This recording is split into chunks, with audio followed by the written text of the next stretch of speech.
대한민국의 조용기 목사님을 소개합니다. 저는 여러분과 함께 지상에서 영원으로란 제목으로 말씀을 나누겠습니다. 저는 1년 4계절 중 가을을 지나기가 가장 힘이 듭니다. 왜냐하면 만물이 수생하던 봄과 생명이 넘치는 여름의 추억을 떨쳐버리기가 힘들기 때문입니다. 가을을 따가운 햇살 아래 나무잎들은 찬란한 단풍으로 갈아입고 생명의 마지막을 불태웁니다. 아침 저녁 찬바람이 불면 나무잎은 시들어가고 뒹구는 낙엽 속에서 지나가버린 옛 추억들이 환영처럼 떠올랐다 사라져갑니다. 들길을 그리면 이미 세상을 떠나신 사랑하던 분들의 모습이 가슴 속에 스며들고 인생의 허무함이 뼈저리게 느껴집니다. 왜 세월은 이렇게 빨리 지나가는 것인가? 왜 사람들은 세상에 태어나 고생하며 살다가 이처럼 가고 마는가? 인생 일생이 그저 꿈 같지 않은가? 모든 것이 고생도 기쁨도 내 곁에 다가왔다가 휙휙 지나가고 사라져버리고 사람들의 기억 속에서도 지워져 버리고 맙니다. 정말로 전도서 기자의 탄식이 너무나 절실합니다. 전도자가 가로되 헛되고 헛되니 모든 것이 헛되도다. 사람이 해 아래서 수고하는 모든 수고가 저희에 무엇이 유익한고? 한 세례는 가고 한 세례는 오되 땅은 영원히 있도다. 해는 떴다가 지며 그 떴던 곳으로 빨리 돌아가고 바람은 남으로 불다가 북으로 들이키며 이리 돌며 저리 돌아 불던 곳으로 돌아가고 모든 강물은 다 바다로 흐르되 바다를 채우지 못하며 어느 곳으로 흐르든지 그리로 연하여 흐르느니라. 만물의 피곤함을 사람이 말로 다 할 수 없나니 눈은 보아도 조감이 없고 귀는 들어도 차지 아니하는도다. 이미 있던 것이 후에 다시 있겠고 이미 한 일을 후에 다시 할지라. 해 아래 새 것이 없나니 무엇을 가리켜 이르기를 보라. 이것이 새 것이라 할 것이 있으랴. 우리 오래전 세대에도 이미 있으느니라. 이전 세대를 기억함이 없으니 장래 세대도 그 후 세대가 기억함이 없으리로다. 오늘 우리가 생각하고 싶은 것은 첫째로 세상의 삶 속에 영원한 것은 아무것도 없다는 것입니다.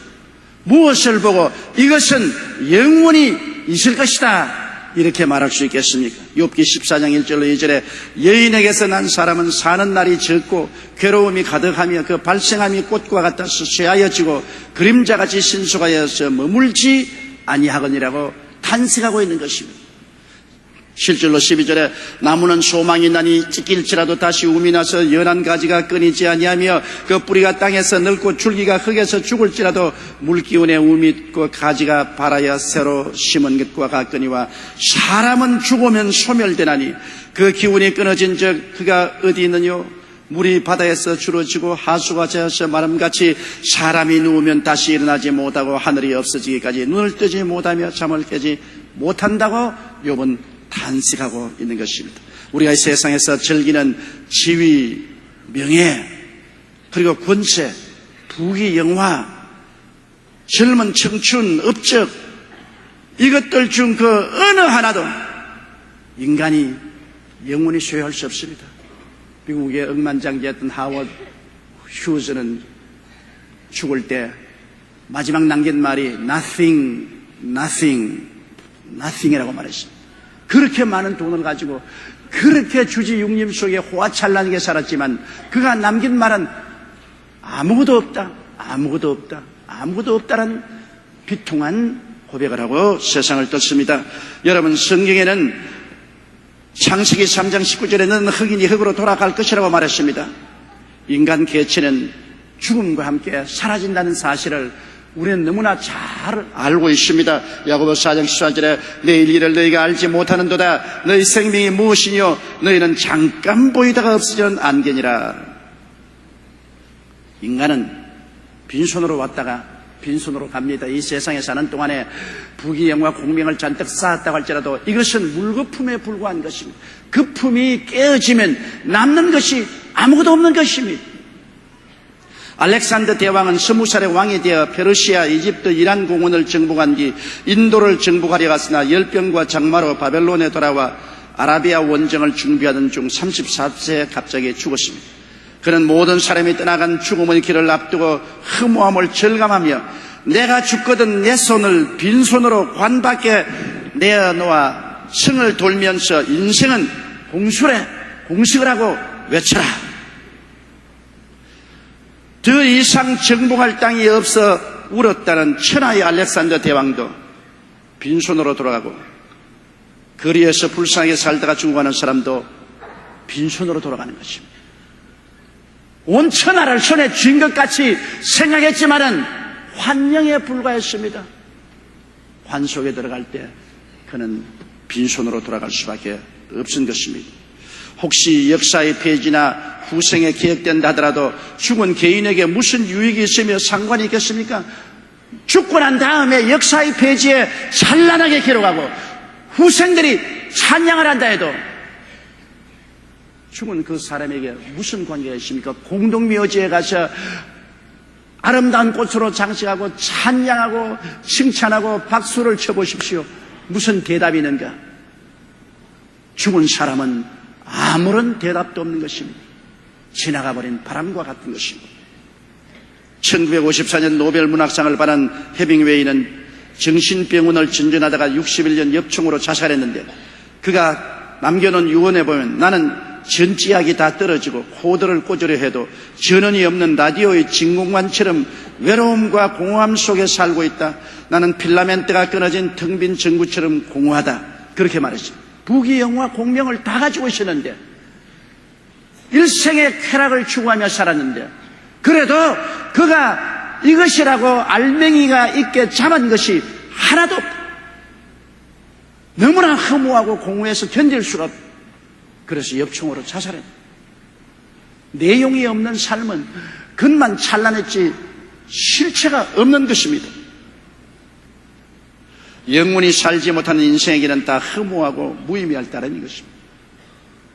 무엇이 이것이 고귀하고 좋다고 말할 수 있습니까? 영원히 소유할 수 있으면 모르겠지만 잠시 손에 지나가 버리고 마는 것, 그것이 무슨 의미가 있고 가치가 있단 말인 것입니다. 이사야 40장 6절로 8절에 가로되 모든 육체는 풀이요 그 모든 아름다움은 들의 꽃 같으니 풀은 마르고 꽃은 시들면 야외의 기운이 그 위에 불미라. 이 백성은 실로 풀이로다.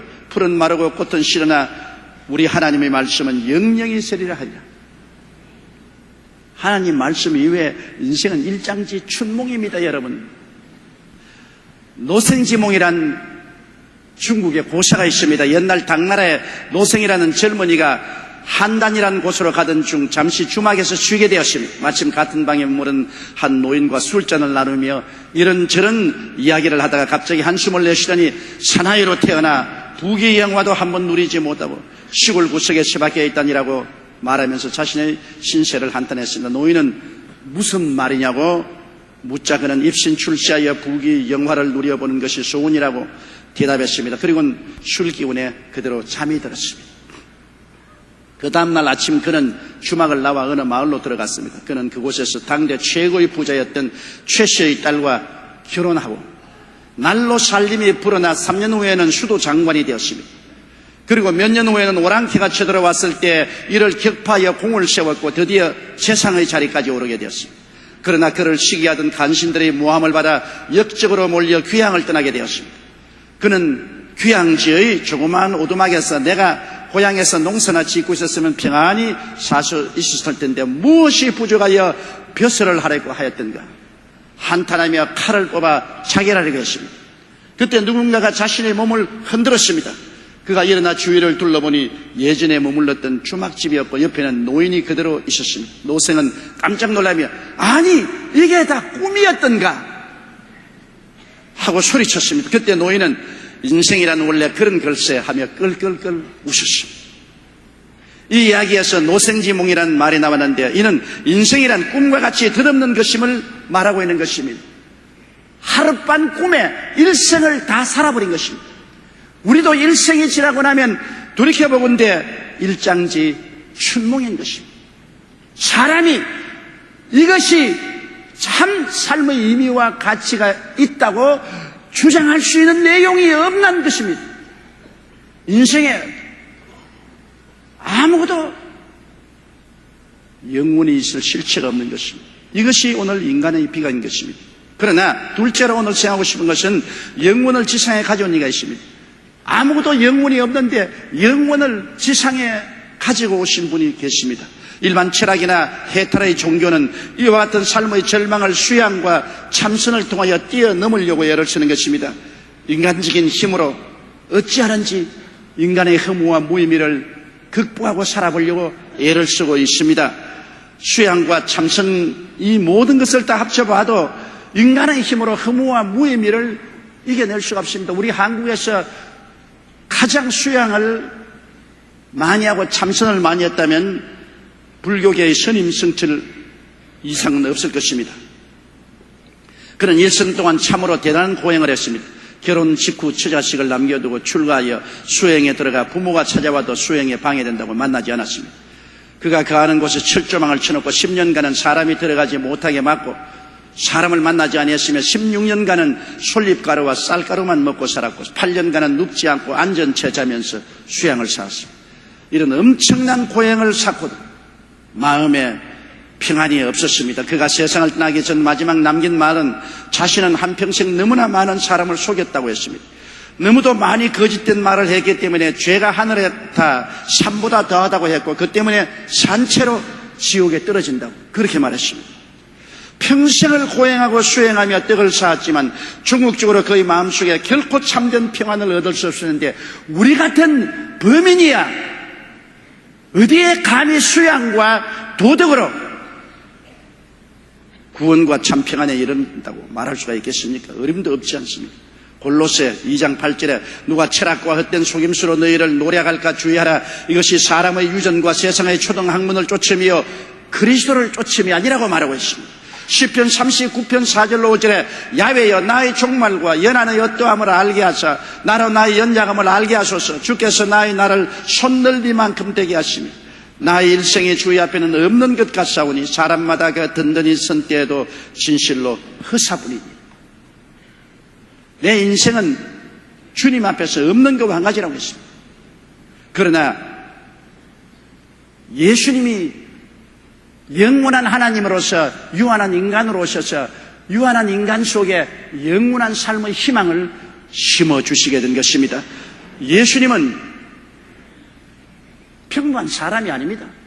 오늘날 무신론자들이나 세속적인 인본주의적인 역사학자들은 예수님을 평범한 인간으로 폄하시키려고 하고 있지만은 여러분, 예수님은 영원한 하나님이 사람으로 오신 분인 겁니다. 요한복음 1장 1절로 3절에 태초에 말씀이 계시니라. 이 말씀이 하나님과 함께 계셨으니 이 말씀은 곧 하나님이시니라. 그가 태초에 하나님과 함께 계셨고 만물이 그로 말미암아 지은 바 되었으니 지은 것이 하나도 그가 없이는 된 것입니다. 보세요. 예수 그리스도의 전생에 그는 하나님으로서 하늘과 땅과 세계와 그 가운데 모든 것이 그를 통하지 않고는 만들어진 것이 하나도 없었다고 말했습니다. 전지 전능 무소부지하신 하나님이었습니다. 히브리서 1장 1절로 3절에도 옛적의 선지자들로 여러 부분과 여러 모양으로 우리 조상들에게 말씀하신 하나님이 이 모든 날 마지막에 아들로 우리에게 말씀하셨으니 이 아들은 만유의 후사로 세우시고 또 저로 말미암아 모든 세계를 지으시느니라. 이는 하나님의 영광의 광채시여 그 본체의 형상이시라. 그의 능력의 말씀으로 만물을 붙드시며 죄를 정결케 하는 일을 하시고 높은 곳에 계신 위엄의 우편에 앉으셨다고 말씀하고 있는 것입니다. 여러분, 예수님께서 비록 어린아이로 태어나서 핏덩어리로 강고에 사였지만은 그러나 그의 실상은 하나님이 사람으로 오신 것입니다. 이 너무나 기가 막히고 놀라운 사실은 이사야 선지가 주전 약 700년 전에 이 사실을 예고했습니다. 이는 한 아기가 우리에게 낳고 한 아들을 우리에게 주신 바 되었는데 그 어깨에는 정사를 메었고 그 이름은 기묘자라 모사라 전능하신 하나님이라 영존하시는 아버지라 평강의 왕이라 할 것임이라. 그 정사와 평강의 더함이 무궁하며 또 다윗의 위에 앉아서 그 나라를 굳게 세우고 자금 이후 영원토록 공평과 정의로 그것을 보존할 것이라. 만군의 야훼의 열심히 이를 이루시려. 한 아들 한 아기가 어찌하여 그 이름이 기묘자고 모사고 전능한 하나님이고 영존하시는 아버지고 평강의 왕이 될 수 있습니다. 인간으로 도저히 상상할 수 없습니다. 지어서 만든 이야기도 이렇게까지는 만들 수가 없습니다. 어떻게 핏덩어리 어린아기 강보에 사인 그가 전능한 하나님이요 영존하신 아버지가 될 수 있습니다. 이것이 바로 하나님이 우리 인생에 베푸신 가장 위대한 기적인 것입니다. 전능한 하나님이 인류를 구원하기 위해서 사람으로 오신 것입니다. 유한한 세계와 인생으로 오신 예수님은 유한한 인간이 겪는 삶의 모든 고난을 다 겪었습니다. 히브리서 12장 18절에 자기가 시험을 받아 고난을 당하셨은즉 시험받는 자들을 능히 도우신다고 말씀했습니다. 예수님은 풍찬 노숙을 하시며 인간의 희노애락을 다 경험하시고 인간 가운데 33년 동안 거하셨습니다. 그리고는 유한한 삶의 종말인 죽음을 죽으시고 3일 만에 부활했습니다. 인간의 삶의 가장 큰 비극은 죽음 아닙니까? 모든 것은 죽음으로 끝나고 맙니다. 부귀 영화 공명, 지위 명예 권세는 죽음으로 다 끝나고 말죠. 예수님은 인간을 대신해서 죽으시고 3일 만에 그 죽음을 극복하고 일어나심으로 우리에게 영생을 허락하여 주신 것입니다. 히브리서 2장 14절로 15절에 그도 또한 한 모양으로 혈육이 함께 속하심은 사망으로 말미암아 사망의 세력을 잡은 자 곧 마귀를 없이 하시며 또 죽기를 무서워하므로 일생에 매여 종노릇한 모든 자들을 놓아주려 하심이라. 죽음의 포로가 된 우리를 해방시켜 주시기 위해서 예수님은 죽을 수밖에 없는 인간의 몸으로 오셔서 죽음을 맛보시고 죽음을 이기시고 사흘 만에 부활하심으로 사망을 격파하신 것입니다. 사도행전 2장 24절에 하나님께서 사망의 고통을 풀어 살리셨으니 이는 그가 사망에 매여 있을 수 없음이라고 말하셨습니다. 지상의 유한한 삶 속에 오셔서 그 유한을 극복하시고 영혼을 이루가신 분은 예수님밖에 없습니다. 유한한 인생이 예수 안에서 극복이 되고 그리스도 안에서 이제는 천천세세 영원 무궁히 살 수 있는 길이 열려버리고 말한 것입니다.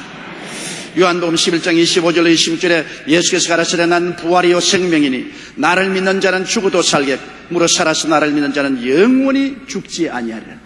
유한한 인생의 속에 영원히 들어와 있습니다. 여러분은 비록 유한해서 70이요 80을 지나면 죽을 수밖에 없는 인생이지만은 그러나 그 속에 영생이 들어있습니다. 이 보배를 진흙 속에 가지고 있습니다. 우리가 질그릇이지만은 이제는 예수 그리스도 영생을 모시고 있으므로 유한해서 영원을 살 수 있는 인생이 되어버리고 말한 것입니다. 사람들 보기에는 우리는 유한한 질그릇 같지만 내용인즉 우리는 영원한 삶을 가지고 있습니다. 이미 유한을 극복한 영원한 존재들이 된 것입니다. 이러기 때문에 우리는 평범한 사람들이 아닙니다. 평범한 사람들은 모두 다 유한한 삶으로 이 세상에서 살다가 질그릇이 깨어지면 멸망하고 맙니다. 그러나 우리는 영원한 삶을 가지고 있습니다. 만일 땅에 있는 우리의 장막집이 무너지면 손으로 짓지 않은 영원한 집이 우리에게 있는 줄을 안다고 성경은 말씀하고 있는 것입니다. 배너라는 유명한 소설을 지은 미국의 장군이요 정치가요 소설가인 루이스 월러스는 친구가 예수 믿는 것을 굉장히 못마땅해 했습니다. 과학 문명이 첨단을 달리고 있는 이 시대에 아직도 캐캐묵은 성경을 믿고 있다니.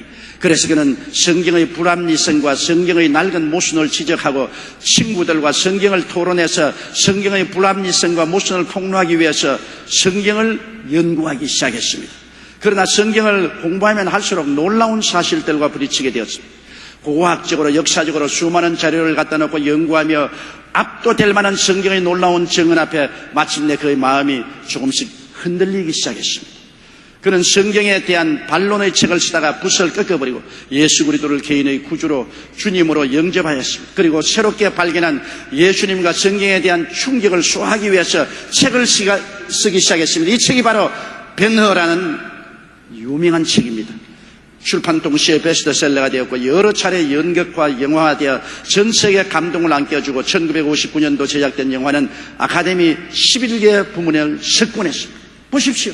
예수 그리스도를 부정하고 그리스도는 거짓이다 가짜로 증명하기 위해서 혼신의 힘을 다해 연구하다가 오히려 회개하고 예수를 믿게 되고 온천하여 그의 벤너란 소설을 통해서 그리스도의 부활과 놀라운 구원의 은총을 전할 수밖에 없었습니다. 이처럼 여러분 예수 그리스도는 영원한 하나님이 유한한 인생으로 오셔서 이 세상의 모든 것을 유한한 것 속에서 사시다가 죽음으로써 그 유한을 극복하시고 부활하신 것입니다.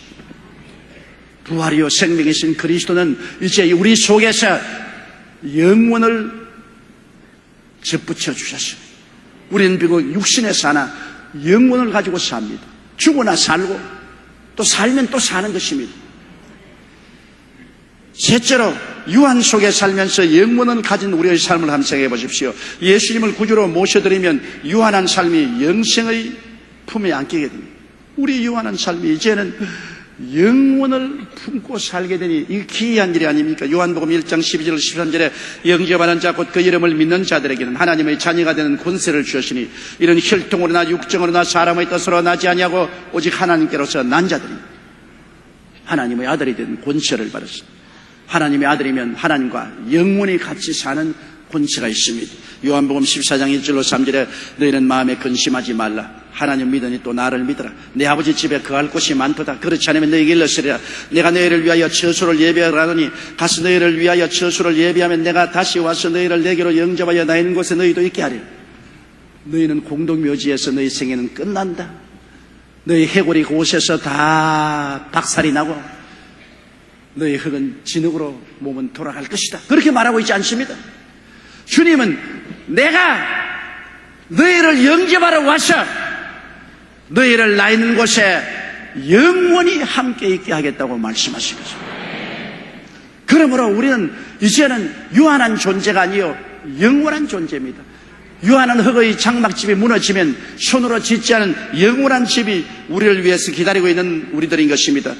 이 극적인 예로서 여러분 예수님을 통하여 유한을 극복하고 영생에 이르는 의식이 바로 세례인 것입니다.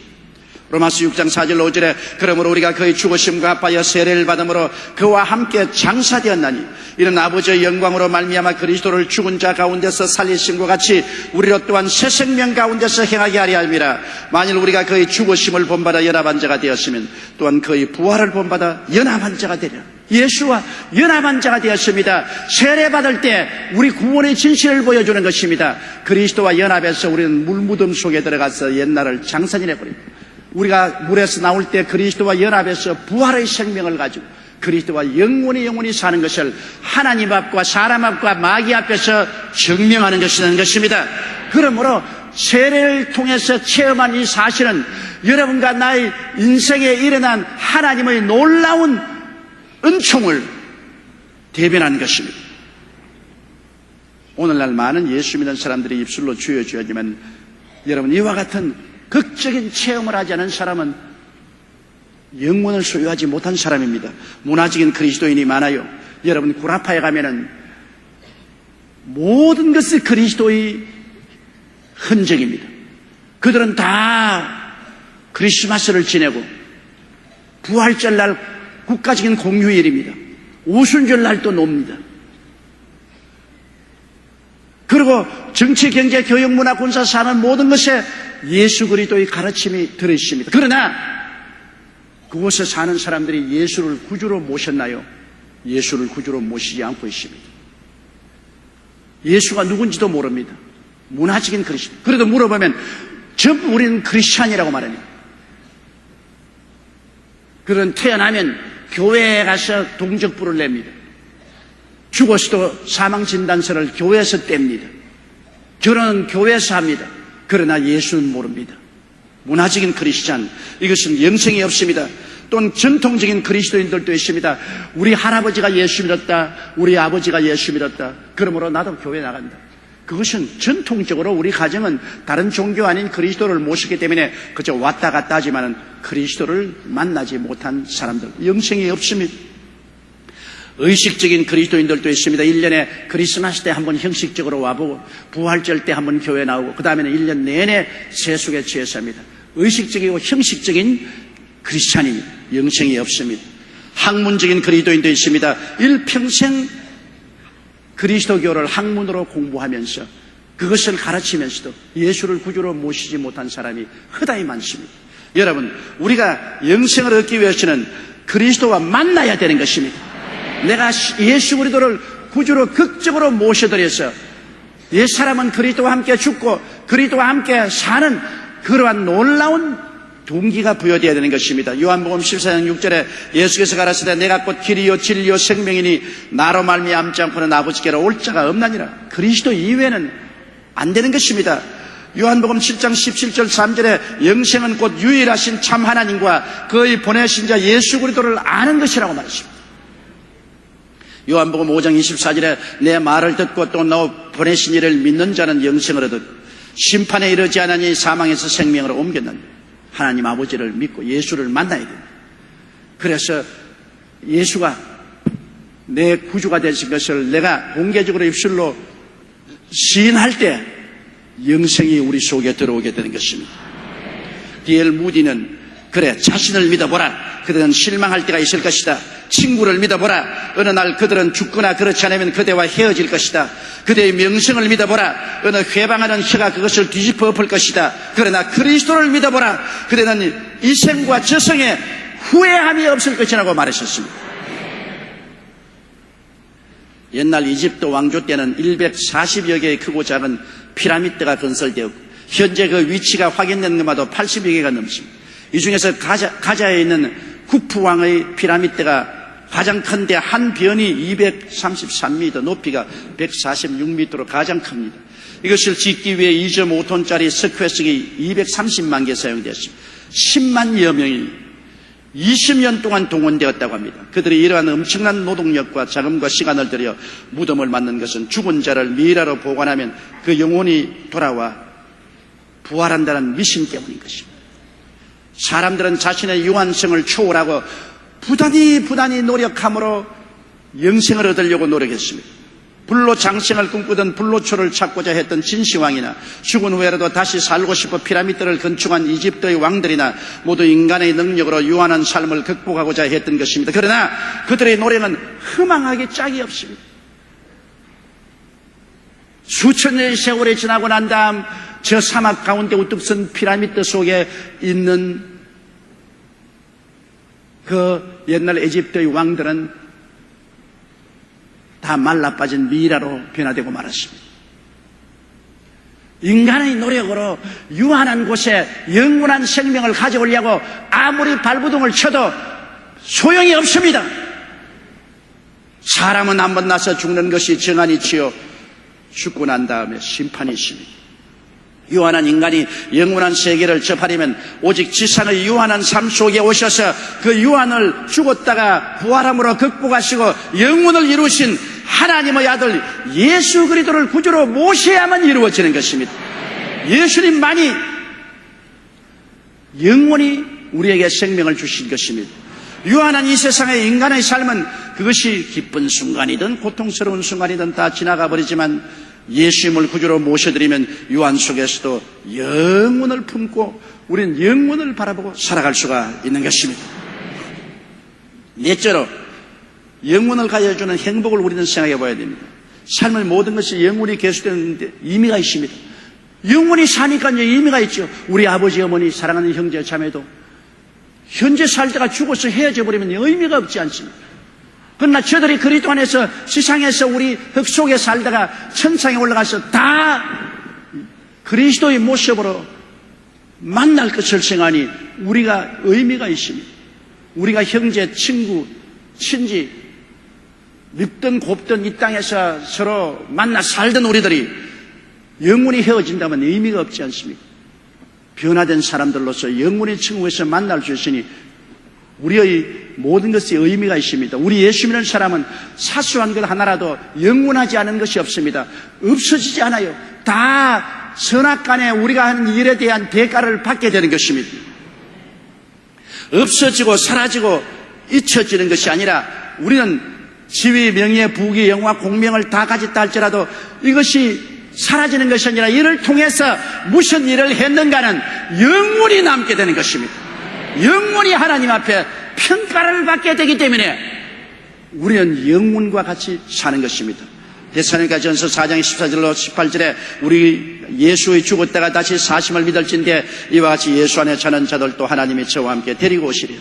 우리가 주의 말씀으로 너희에게 이것을 말하니 주 강림하실까지 우리 살아남아 있는 자도 사는 자보다 결단코 앞서지 못하리라. 주께서 호령과 천사장의 소리와 하나님의 나팔로 친히 하늘로 쫓아 강림하시느니 그리스도 안에서 죽은 자들이 먼저 일어나고 그 후에 우리 살아남은 자도 저희와 함께 구름 속으로 끌어올려 공중에서 주를 영접하게 하시리니 그리하여 우리가 항상 주와 함께 있으리라. 이러므로 여러 말로서로 위로하라.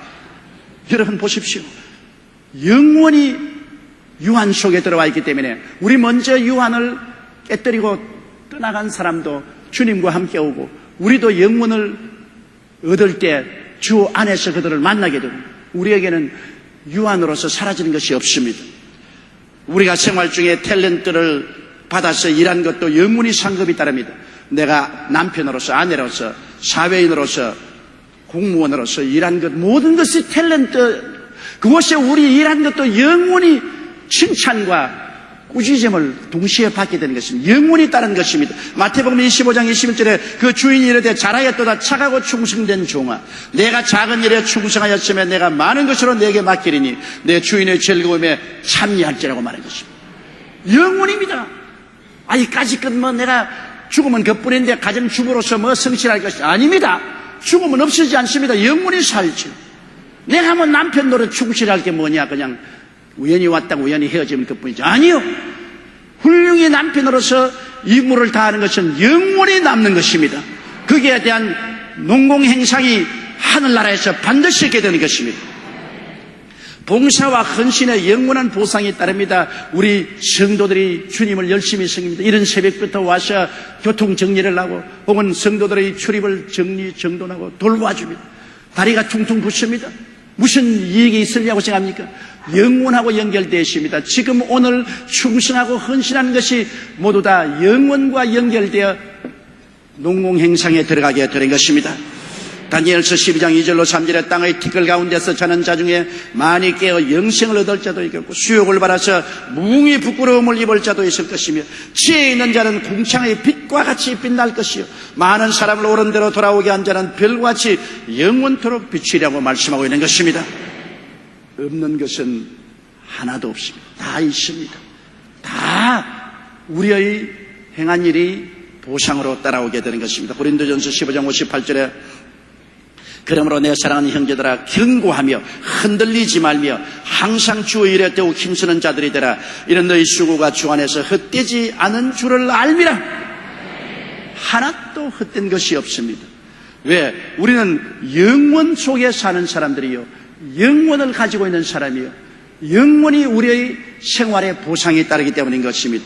고린도전서 15장 42절로 49절에 죽은 자의 부활 때 이와 같으니 썩을 것으로 심고 썩지 아니할 것으로 다시 살며 욕된 것으로 심고 영광스러운 것으로 다시 살며 약한 것으로 심고 강한 것으로 다시 살며 육의 몸으로 심고 신령한 몸으로 다시 사나니 육의 몸이 있은 적 또한 신령한 몸이 있느니라. 기록된 바 첫 사람 아담은 산영이 되었다 한 것 같이 마지막 아담은 살려주는 영이 되었나니 그러나 먼저는 신령한 자가 아니요 육 있는 자여 그 다음에 신령한 자니라. 첫 사람은 땅에서 났으나 흙에 속한 자이거니와 둘째 사람은 하늘에서 나셨느니라. 무릇 흙에 속한 자는 저 흙에 속한 자들과 같고 무릇 하늘에 속한 자는 저 하늘에 속한 자들과 같으니 우리가 흙에 속한 자의 형상을 입은 것 같이 또한 하늘에 속한 자의 형상을 입으리라. 고린도전서 15장 51절 50절 보세요. 이것은 여러분과 제가 불언간 체험할 일입니다. 보라 내가 너희에게 비밀을 말하느니 우리가 다 잠잘 것이 아니요 마지막 나팔에 순식간에 호련히 변화하리니 나팔 소리가 나며 죽은 자들이 썩지 아니할 것으로 다시 살고 우리도 변하리라. 이 썩을 것이 불갑을 썩지 아니할 것을 겠고 이 죽을 것이 죽지 아니함을 입으리로다. 이 썩을 것이 썩지 아니함을 입고 이 죽을 것이 죽지 아니함을 입을 때에는 사망이 이김의 상킴바 되리라고 기록한 말씀이 행하리라. 사망아 너희 이기는 것이 어디 있느냐? 사망아 너희 쏘는 것이 어디 있느냐? 사망에 쏘는 것은 죄요 죄의 권능은 율법이라. 우리 주 예수 그리스도로 말미암아 우리에게 이김을 주시는 하나님께 감사하노라. 극적으로 유한이 영원에 상킴받아 영원히 우리를 점령하고 끝없는 희망을 우리에게 주게 된 것입니다. 어거스틴 말하기를 인간에게 있어서 중요한 것은 잘 사는 것이 아니라 영원히 사는 것이라고 말했습니다. 시간은 인간의 세월이고 영원은 하나님의 세월입니다. 이 세상도 그 정력도 다 지나가되 오직 하나님의 뜻을 행하는 이는 영원히 그 아니라고 말씀하고 있는 것입니다.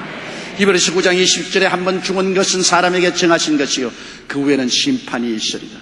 요한복음 5장 28절로 29절에 무덤 속에 있는 자가 다 그 음성을 들을 때가 오나니 선한 일을 행한 자는 생명의 부활로 악한 일을 행한 자는 심판의 부활로 나오리라. 하나님이 세상을 이처럼 사랑하사 독생자를 주셨으니 누구든지 저를 믿으면 멸망하지 않고 영생을 얻으리라. 우리는 운명의 기로에 서 있습니다. 그리스도를 통해서 이 유한 속에 영원을 받아들일 것이냐, 예수 그리스도를 버리고 유한한 인생이 흙집에 살다가 영원히 멸망되고 말 것이냐, 중요한 결정을 내려야 되는 것입니다. 월남 이상재 장로님은 독립운동가로, 정치가로, 외교가로, 그리고 교육가로 유명하신 분이십니다. 하루는 어떤 기자가 이상재 장로님에게 다음과 같은 질문을 했습니다. 선생님은 몇 살까지 사시면서 이렇게 계속 활동하실 수 있을 것이라고 생각합니까? 이상재 장로님은 그 기자를 물끄러미 바라보시다가 이렇게 대답했습니다. 사람이 한 번 났으면 영원히 살지 죽기는 왜 죽어? 나라와 교회를 위해 많은 활동을 하시던 월남 이상재 선생의 삶의 비결은 이와 같은 부활의 확신이 있었기 때문에 그는 영혼을 두고 헌신과 충성을 다하며 일할 수가 있는 것입니다. 천재 시인 괴테는 아무리 성공의 정상에 서는 순간이라 할지라도 죽고 다시 산다는 진리를 알기까지 우리 인간은 처량한 나그네일 뿐이라고 말했습니다. 사도 바울 역시 만일 그리스도 안에서 우리의 바라는 것이 다만 이생뿐이면 모든 사람 가운데 우리가 더욱 불쌍한 자니라고 고백했습니다. 믿는 자들에게 부활신앙은 지상의 삶에 참된 의미를 주며 그 의미가 영원까지 계속되게 하는 원동력이 되는 것입니다. 우리는 이제 일시적인 인생이 아닙니다. 모든 일에 영원이 다릅니다. 먹고 자고 깨고 하는 것이 헛되고 헛되지 않습니다. 모든 것이 영원히 있을 것입니다. 가을바람에 날리는 낙엽을 볼 때 젊은이는 깔깔대고 웃고 나이 든 이는 눈물을 흘립니다.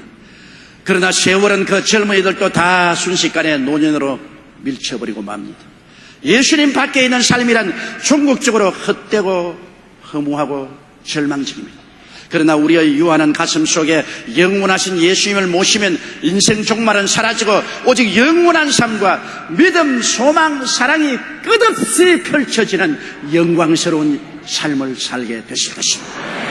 다 같이 고개 숙여 기도드리겠습니다. 전능하시고 거룩하신 아버지 하나님, 예수 그리스도를 모를 때 인생은 헛되고 헛되며 또 헛되고 헛되니 모든 것이 헛된 것밖에 없습니다. 잠시 태어났다 사라지는 안개와 방불합니다. 허무하고 무의미하고 맹랑한 삶을 삽니다. 그러나 예수 그리스도 영원한 하나님이 사람으로 오셔서 사람으로 살다가 사람의 유한을 극복하시고 부활하사 우리의 삶의 원천이 되신 그리스도를 모시면 모든 것이 영원으로 변화됩니다. 자도 깨도 먹어도 마시도 다 영원 속에서 행동합니다. 우리는 현실 시간 속에 있으면서 벌써 시간을 초월해서 영원을 품고 사는 우리들이 되었으므로 우리에게는 죽음이 없습니다. 우리에게는 영원한 삶만 있을 따름인 것입니다. 하나님 앞에서 영광이 있을 따름인 것입니다. 우리 아버지 하나님이여, 하나님 앞에 영원히 이미 삶을 살고 있사오니 이 영생을 가지고 하나님 앞에 설 수 있는 당당한 사람들이 되도록 삶을 이끌어가게 도와주시옵소서. 예수님 이름으로 기도드리옵나이다. 아멘. 할렐루야. 아멘. 목사님 감사합니다. 구독과 좋아요는 제작하는 데 힘이 됩니다. 감사합니다.